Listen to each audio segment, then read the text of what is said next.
민주당 그 특히 보좌진급들 관계자들 그리고 또 이제 민주당 관련 언론사 좀 친성향의 언론사들 어딘지 알겠습니다. 소통을 하는데 오히려 저한테 강선우는 조금 더 세게 때려줘야 되는 거 아니냐라고 다들 얘기를 하시더라고요. 그래서 제가 강선우 관련된 논평만 지금 4개를 작성을 했습니다.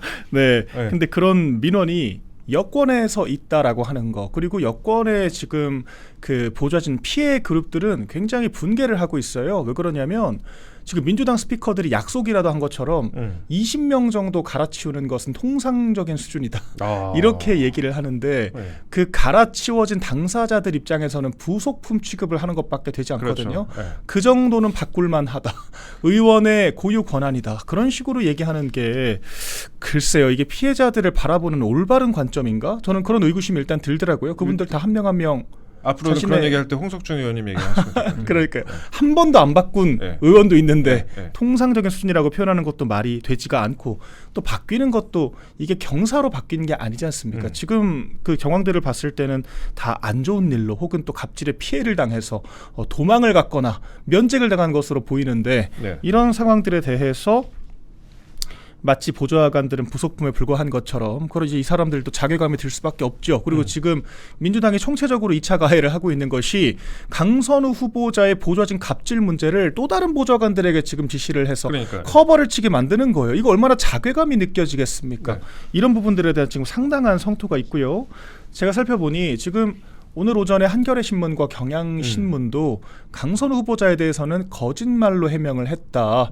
적절치가 않다라고 강하게 비판을 했더라고요. 보니까 MBC도 이 김민석 후보자 총리에 대해서는 그렇게 비판적인 논조를 견지하지 않았는데 강선우 후보자에 대해서는 조금 논조가 바뀐 그런 기류가 읽히기는 합니다. 그래서 아마 저는 어제 그 청문회에서 나왔던 발언들조차도 거짓말이었다라고 하는 것이 또 나름의 트리거가 될 수도 있다라고 생각을 해요. 그러니까 어제 정말 심각했던 게 아까 우리 의원님 지적해 주셨던 것처럼 지역 보좌관한테는 그럼 시키면 또 되는 건가? 그럼 이제 이전에 그 보좌관들이 다 거짓말을 했다라고 했던 것은 일단 거짓이라고 스스로 시인을 한 격인 것이고요. 또 어제 그 법적 조치를 한 적이 없다라고 했지만 어젯밤에 또 언론 보도가 나오지 않았습니까? 언론사에 그 제출한 답변서에서는 법적 조치를 진행하고 있다라고 답변을 또 했다라는 거예요. 자기 말을 자기가 뒤집고 있고 또 그런 식으로 지금 거짓말이 누적되고 있는 상황이기 때문에 이런 부분들은 이재명 대통령 쪽에서도 좀 심각하게 볼 수도 있지 않을까. 그러니까 여권의 기류 변화는 감지가 된다. 저는 그렇게 보고 있었습니다. 사실 뭐 여가부 장관이 부처의 그 중요도를 놓고 봤을 때 그 내각에서 차지하는 그 중요도가 그렇게 선순위에 있지는 않잖아요. 그렇기 때문에 뭐 하나 내어줄 수도 있다라고 생각할 수도 있겠지만 근데 지금까지 봐서는 이걸 과연 임명하지 않을까 그래도 할 것 같아요. 왜냐하면 이부 자리를 펴줬잖아요. 이부 자리 중요하죠. 사람의 의식주가 중요하죠. 이부 자리를 펴줬잖아요.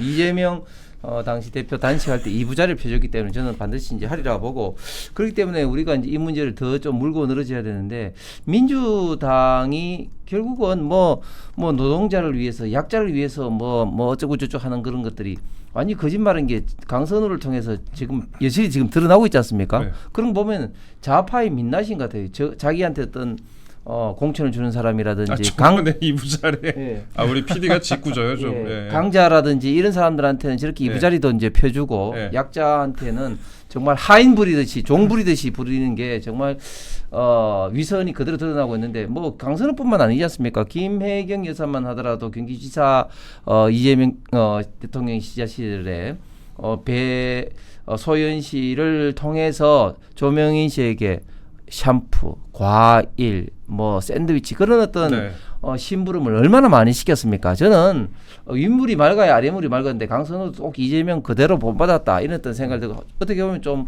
후생 가외라는 말이 생각이 납니다. 몇 수 더 뜬 거죠. 병기술이라든지 쓰레기 분리수거라든지 이런 걸 통해서 정말 보좌관을 같은 동료가 아니라 하인, 노예 취급을 했다. 뭐 이런 것들이 여실히 지금 드러나고 있는데 그런데 강선우 후보자에 대해서는 이거 말고도 굉장히 사실 더 많은데 맞아요. 우리 당 의원들이 좀 많이 물고 늘어지지 못한 것 같아요. 예를 들면 재산 문제만 하더라도 제가 볼 때 상식적으로 이해가 안 되잖아요. 예를 들면 지금 강선호 후보자 남편이 유명 로펌 변호사 아닙니까? 네.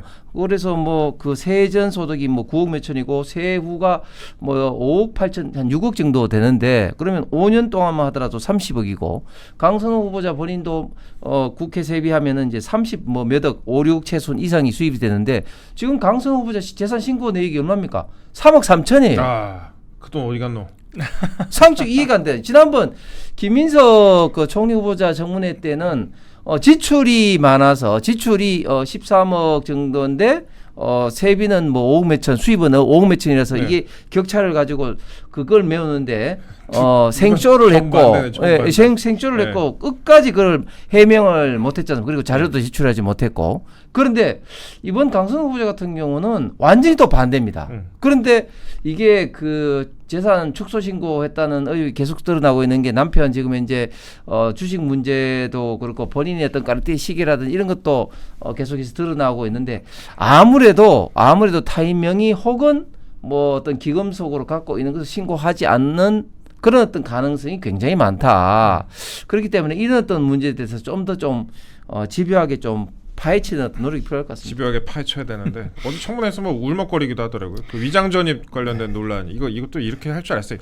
기자들이 이 장면 많이 예상했습니다. 그 위장 전입 논란을 해명하는 그 과정에서는 그 발달 장애 그 딸이 있어요. 발달 장애 앓는 딸이 있는데 강선호 후보자가 그 자녀를 언급하면서 울먹거리기도 했습니다. 그랬더니 이제 국민의힘에서 감정 잡는다. 예상했잖아요. 다. 그렇죠. 네. 제가 더 솔직하게는 네. 그 오전 청문회 시작 직전에 복수의 여권 관계자들로부터 네.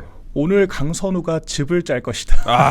예. 즙을 짜려고 준비를 하고 있다. 예. 이런 제보를 이미 받았었습니다. 그래서 뭐 아니나 다를까 여당 의원이 질문을 할 때 그런 장면들이 연출이 됐잖아요. 저도 그 포인트가 네. 궁금했는데 딱 그 시점에서 짜더라고요. 예, 그래서 참 그러니까요. 그러니까 네. 갑질 관련해서 그런 것이 아니라 다른 포인트에서 조금 각을 일부러 잡았다라고 추정하는 것이 맞다라고 저는 보입니다. 악어의 눈물을 흘렸다라고 하는 것이고 저는 이게 제가 웬만하면 저는 사퇴하라고 얘기를 잘 안 해요. 그런데 강선우 후보자는 사퇴해야 됩니다.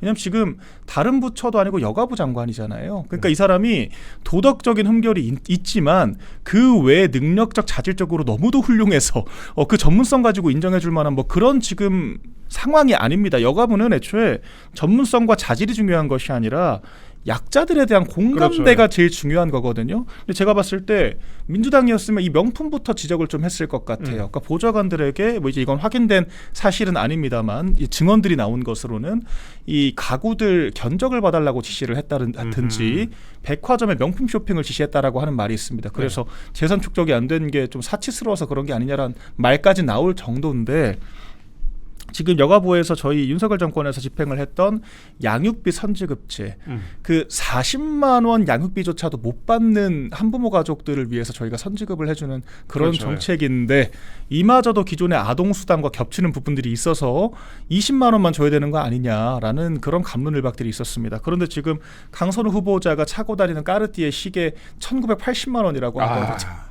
근데 그뿐만 아니라 그 만날 때마다 명품을 휘감고 다닌다라고 해요. 상당한 예전부터 좀 기자들 사이에서도 패션 좀 그렇다 그렇게 얘기 많이 그렇죠. 알잖아요, 다. 예. 제 개인적으로는 무슨 명품 사는 것 자체를 죄악시할 수는 없죠. 그런데 이제 민주당이 해왔던 업보들이 있지 않습니까? 민주당 검찰총장 청문회를 하면서도 비싼 시계 차고 다닌다고 힐난을 했던 것이 민주당이었어요. 더군다나 지금 약자들에 대한 공감이 가장 중요한 여가부 지금 특임부처 장관으로 지명이 됐는데 이런 인물을 앉히는 게 맞는가라는 생각이 들고 더 큰 문제는 지금 그 보좌진들에 대한 갑질이 총체적으로 사실로 드러나고 있다라고 하는 거죠. 그러니까 갑질 피해자들을 보호해야 될 그런 여가부 장관이 오히려 갑질 가해자라고 하면 이게 앞뒤가 전혀 안 맞는 인선이기 때문에 이런 것들은 적합성 자체가 성립할 수가 없고요. 또한 지금 민주당 내 보좌진들이 느낄 그 자괴감에 대해서 민주당이 좀 돌아봐야 됩니다.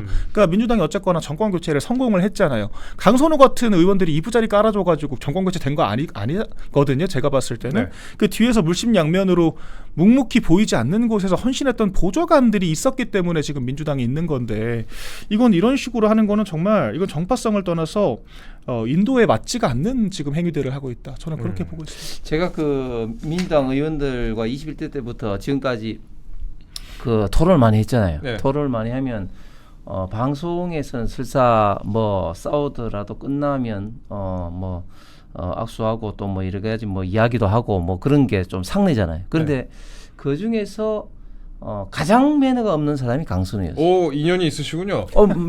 많이 했죠. 오, 이거 재밌다. 했죠.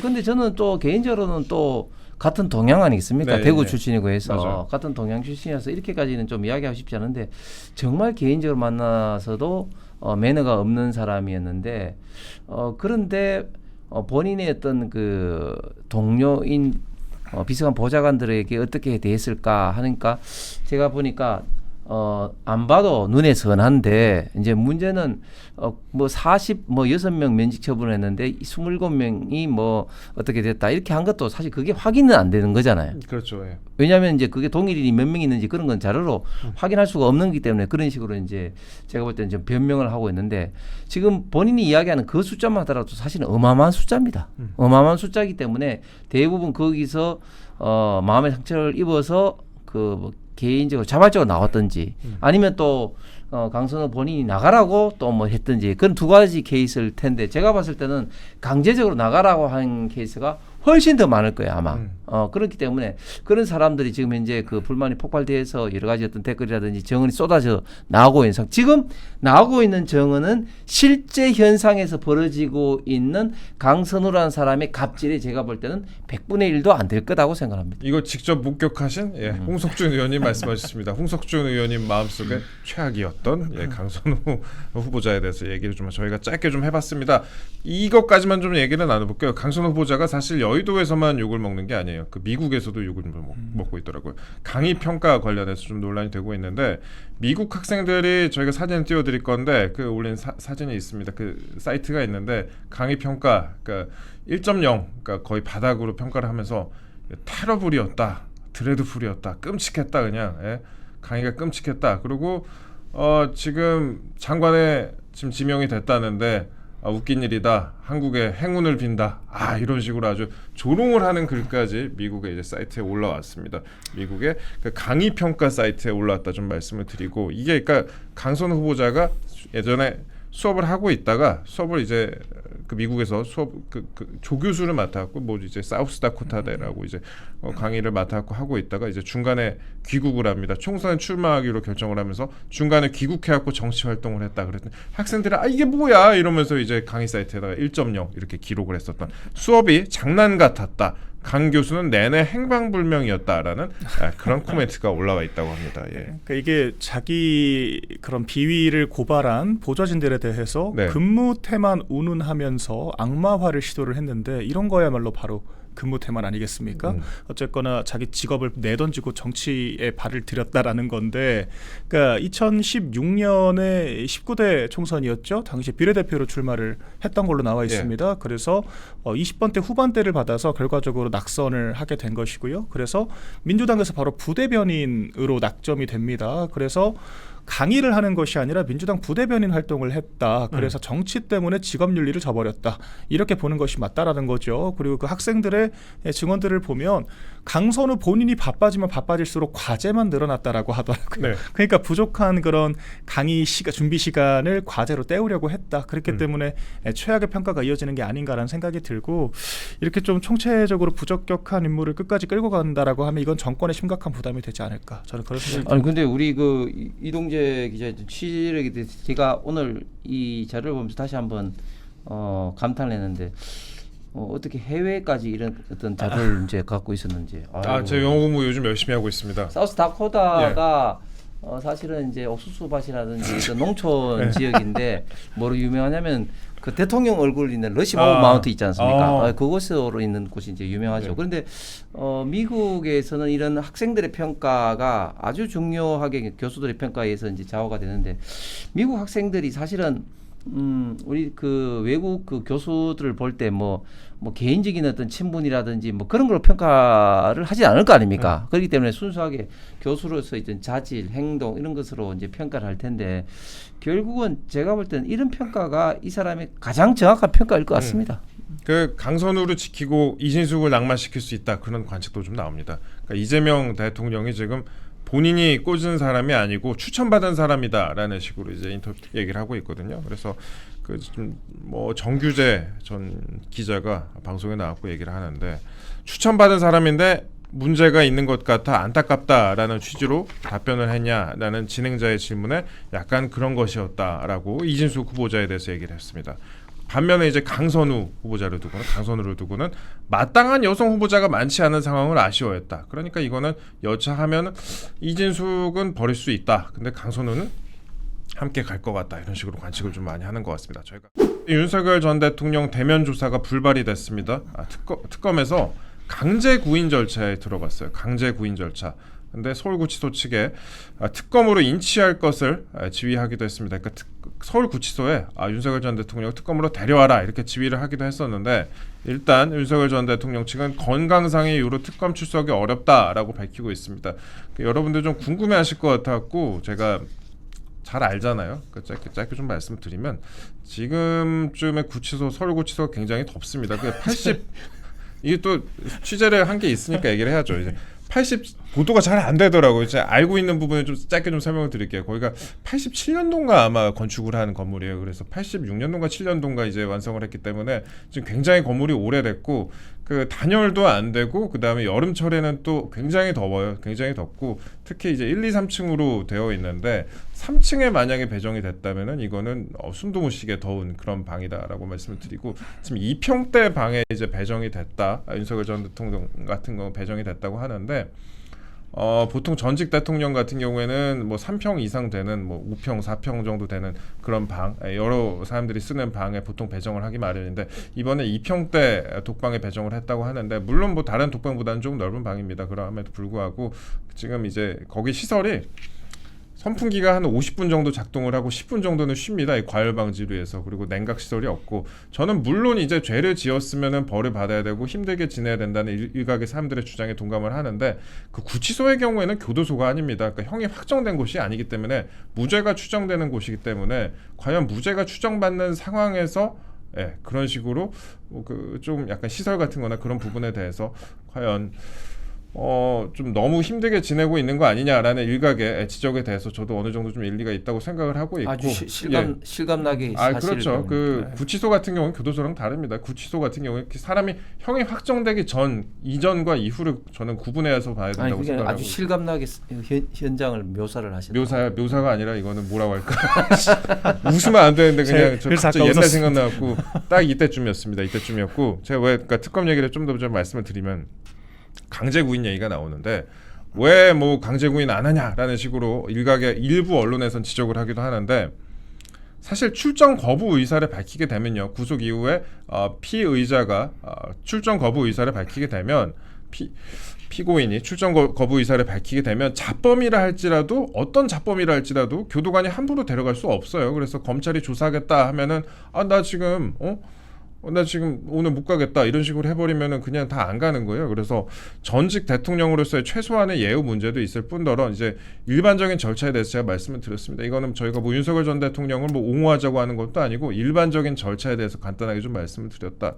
뭐 이 정도 제가 좀 간단하게 좀 설명을 드리고요. 근데 저는 전직 대통령에 어떤 예우를 떠나서 지금 윤석열 전 대통령의 수사하는 과정을 보면은 굉장히 인권 침해적 요소가 굉장히 많은 것 같습니다. 왜냐하면 수사도 최소한의 인권을 좀 지켜야 되는 것이죠. 지금 윤석열 전 대통령이 지금 현재 이미 내란 혐의로 인해서 수사를 받았고 또 재판도 지금 받고 있습니다. 그리고 지금 특검으로 인해서 벌써 수사를 2번이나 받았잖아요. 2번이나 받았는데 또 이제 구치소에 구속되고 난 다음에 또 뭐 연달아서 하려고 하는데 통상적으로 검찰 수사는 이제 주변을 수사를 하고 이제 거기 이제 핵심적인 어떤 사항에 대해서 결국은 마지막에 불러서 수사하는 건데 지금 내란 특검 수사를 보면은 굉장히 거칠고 어떤 과잉 수사이고 윤석열 대통령이 거의 뭐 자범 취급을 하면서 막 계속해서 지금 수사를 한다고 하는 건데 저는 이게 명백한 전 인권 침해다 그렇게 이제 생각할 수밖에 없고 그러면 왜 이렇게 윤석열 전 대통령에 대해서 수사를 많이 하느냐 결국은 주변의 수사가 전혀 안 돼 있다는 거예요. 주변의 수사가 특히 외환이라든지 이런 부분에 대해서는 제가 볼 때는 주변의 수사가 전혀 안 돼 있기 때문에 대통령을 무조건 불러가지고 수사를 하려고 하는데 이것은 전직 대통령의 어떤 예우 차원보다도 명백히 인권 침해적 과잉 수사 정치 보복 수사를 하고 있다고 봅니다. 그 특검의 그 아까 이제 말씀드렸다시피 특검의 그 무인기 관련된 수사 저희가 얘기 좀 짧게 좀 해볼게요. 오늘 이제 단독 보도 조선일보에서 나온 게 있는데 내란 특검 평양 무인기는 정전협정 위반 10여 회 침투 보고서 압수라고 써 있는데 특검이 그러니까 평양 무인기 침투 의혹을 밀어붙이고 있습니다. 수사를 밀어붙이고 있는데 이거를 일단은 외환죄보다는 뭐 일반 이적죄라도 적용한다라는 식으로 보도가 나왔습니다. 논란이 많아요. 그러니까 북한의 대남 도발 대응하는 걸 이적행위로 보아야 하나. 북한 같은 경우에도 우리나라에 무인기를 보내가지고 뭐 용산 상공을 찍기도 하고 그랬었는데 이걸 이 대남 도발에 대응하는 걸 이적행위로 보아야 하나. 아니면 비밀 군사 작전을 아예 그냥 다 뭐 국회에서 다 노출시키는 거 아니냐. 장군 출신 국회의원이 아니면은 뭐 국정원 출신 국회의원, 국정원 출신 인사 이런 사람들이 다 노출시키는 거 아니냐. 이런 지적이 많이 있습니다. 이거 어떻게 보세요? 이런 식의 논리면 우리 과거에 북한이 선제적으로 도발을 했을 때 맞대응했던 우리 군 장병들도 다 그러네. 이적죄로 처벌을 할 것인가? 이 질문을 받지 않을 수가 없죠. 그러니까 우리가 무인기를 밑도 끝도 없이 보낸 것이 아닙니다. 아까 말씀드렸듯이 북한이 선제적으로 도발 행위를 했고 우리 민간인들에게까지 피해를 끼쳤기 때문에 이에 대한 보복 조치로서 이루어졌던 것들인데 이런 부분들을 외환죄가 얘기가 안 되니까 이적 행위로 지금 규정을 하겠다라고 하는 건데 지금 대단한 무리수라고밖에 안 보이죠. 그러니까 제가 지금 이 특검이라는 게 이 보수 진영의 여론전 실패의 결과, 그러니까 정치적 레토릭에 불과한 것들을 지금 제도권에서 특검으로 다루고 있다라고 하는 것 자체가 굉장히 참담한데요. 그러니까 지금 내란 특검이 왜 이런 무리수를 두냐? 내란죄 자체는 이미 합수본의 수사가 끝난 사안이기 때문입니다. 네. 수사가 끝나서 기소까지 한 마당에 특검을 또 한다라는 것 자체가 말이 안 되는 거거든요. 통상적으로. 그러니까 내란 특검만 할 명분이 없으니 억지로 외환죄를 갖다가 붙여놓은 겁니다. 그래서 지금 내란 특검 이 어떤 그 취재하는 기자들조차도 뭐라고 표현하냐면 이거 즙짜기식 수사다. 나올 게 없는데 지금 억지로 뭔가를 만들어서 단독 경쟁만 하고 있다. 이렇게 그렇죠. 표현을 하거든요. 네. 그러니까 이런 무리수 수사를 왜 하고 있냐 이제 이런 거고 최상병 특검도 지금 마찬가지라고 저는 봐요. 그러니까 이게 경로에 대해서 진상규명을 하겠다라는 것 자체가 우스꽝스럽지 않습니까? 경로가 무슨 죄가 되죠? 그러니까 이게 죄를 물으려면 수사 개입이 성립을 해야 되는데 해병대 수사단은 애초에 군 내부 문제를 수사를 하다 보면 군 내부 은폐를 하기 때문에 민간으로 이양하도록 돼 있습니다. 네. 법이 바뀌었어요. 수사권이 없는데 어떻게 수사 개입을 하죠? 국군 통수권자가 국방부 장관 국무위원에게 지시를 내려서 이 사단장까지 모두 다 이첩 의견을 내는 것은 적절하지가 않다라고 재조사를 지시한 것이 이게 수사 개입이 될 수가 있나요? 그러니까 이런 것들을 정치적으로 비판을 해야 될 것을 법적으로 지금 규명하겠다라고 하니까 지금 웃기지도 않은 촌극이 펼쳐지고 있는 것이고 김건희 특검도 마찬가지입니다. 16개 혐의 말하기는 좋죠. 그런데 우리가 범죄라고 하는 것은 혐의를 적합한 근거를 들어서 입증을 해야 되는데 지금 이렇게 산발적인 수사를 하면서 무슨 성과를 낼 수 있겠습니까? 양평 조금 건드렸다가 무슨 뭐 도이치 좀 건드렸다가 그렇죠. 삼부 건드렸다가 이런 식으로 지금 뭐 맛 찍어 먹어 보듯이 장난치는 지금 수사를 하고 있는 건데 지금 500억 들어간 특검이거든요. 3대 특검이. 네. 이런 식으로 참 정치가 이 진실을 호도하고 이 법적으로 이런 사태를 교란시키고 법치를 무너뜨리는 이런 상황 자체가 굉장히 통탄스럽다. 이런 말씀을 꼭 드리고 싶습니다. 2016년, 2017년 국정농단 특검에 비해서 이번 특검 같은 경우는 숫자는 사실은 뭐 엄청나게 더 많은데도 6배요, 불구하고 더 많은데도 불구하고 지금 별로 나올 게 없는 게 그때 당시는 1차 수사부터 이제 특검에서 시작됐지만 지금은 이미 상당 부분이 수사가 이루어졌고 또 재판이 또 이루어졌거나 아니면 또 무혐의 처분된 것들이 대단히 지금 많이 있는 상황이죠. 그렇기 때문에 특검으로 인해서 저희가 볼 때는 의미 있는 어떤 그런 것들을 사실 가질 수 있는 부분이 거의 없습니다. 그렇기 때문에 새로운 것을 하나라도 더 찾아내기 위해서 지금 혈안이 돼 있는데 이 외환 부분은 2장에 형법 2장에 이제 외환이 있고 그 안에 이제 92조의 외환 유치가 있습니다. 그런데 그렇죠. 외환 유치로는 좀 이렇게 엮기가 쉽지 않죠. 왜냐하면 이제 통모라는 게 전제가 돼야 되는데 뭐 통모가 될 리가 없기 때문에 적국가 통모에서 전단을 연다는 이런 어떤 조항에 있어서 통모가 전제가 성립이 되지 않죠. 그렇기 때문에 99조에 있는 일반 이적죄를 가지고 이제 엮으려고 하는 건데 이제 일반 이적이라는 것은 이제 적국의 군사상으로 이제 이롭게 한다든지 우리 대한민국의 군사상을 어떤 손실을 끼치는 어떤 포괄적인 행위를 이제 일반 이적이라고 하는데 이것도 다 이제 외환의 하나의 일반 어떤 외환으로 포함이 되는 거죠. 그런데 이제 이런 식으로 이제 하게 된 배경이 뭐냐면 이런 어떤 논리예요. 그때 당시에 이제 실무자들은 이제 이런 어떤 드론을 했을 때 뭐 GPS나 이런 것 때문에 격추했던 가능성이 많은데 강제적으로 뭐 이렇게 무리하게 드론을 했기 때문에 이제 드론이 격추되고 그래서 우리의 어떤 드론 관련된 첨단 어떤 정보 기술이 북한에 노출됐다. 그래서 이제 북한에 대해서 이제 군사상으로 이렇게 했다. 뭐 이런 논리로 가지고 이제 엮으려고 하는 것이죠. 이제 그런 식으로 엮으려고 하면 정말 그 우리가 북한에 대응해서 만약에 포탄이 떨어지고 뭐 어쩌고저쩌고 뭐 하는 그런 것들이 다 보면은 다 정보를 제공한 꼴인데 그러면은 북한에 대해서 진짜 맞대응한다는 것은 사실상 불가능하게 되는 것이죠.